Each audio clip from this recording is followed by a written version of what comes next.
നമ്മൾ കഴിഞ്ഞ വീഡിയോയിൽ ഒരു ഇൻപുട്ട് ടാഗ് എൻ്റർ ചെയ്തു, പക്ഷേ അതിൽ വേറെ ഡീറ്റെയിൽസ് ഒന്നും ആഡ് ചെയ്തില്ല.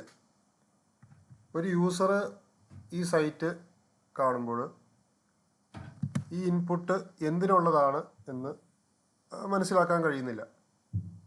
അതിന് നമ്മൾ പ്ലേസ് ഹോൾഡർ എന്നൊരു ആട്രിബ്യൂട്ട് ഉപയോഗിച്ച് നിങ്ങൾ ടൈപ്പ് ചെയ്യുമ്പോൾ സജഷൻ വരും. അപ്പോൾ സജഷൻ വന്നു കഴിഞ്ഞാൽ അത് സെലക്ട് ചെയ്ത് എൻ്റർ ചെയ്യുക. ഞാൻ പ്ലേസ് ഹോൾഡർ എന്നുള്ള സജഷൻ സെലക്ട് ചെയ്ത് എൻ്റർ അടിച്ച് കഴിയുമ്പോൾ അതവിടെ വരും. ആ പ്ലേസ് ഹോൾഡർ എന്ന ആട്രിബ്യൂട്ടിൽ എൻ്റർ നെയിം എന്ന് കൊടുക്കുക. അതിനുശേഷം സേവ് ചെയ്യുക. നിങ്ങൾക്ക് അവിടെ കാണാൻ പറ്റും എൻ്റർ നെയിം എന്നുള്ളൊരു ടെക്സ്റ്റ് അവിടെ വന്നിട്ടുണ്ട്.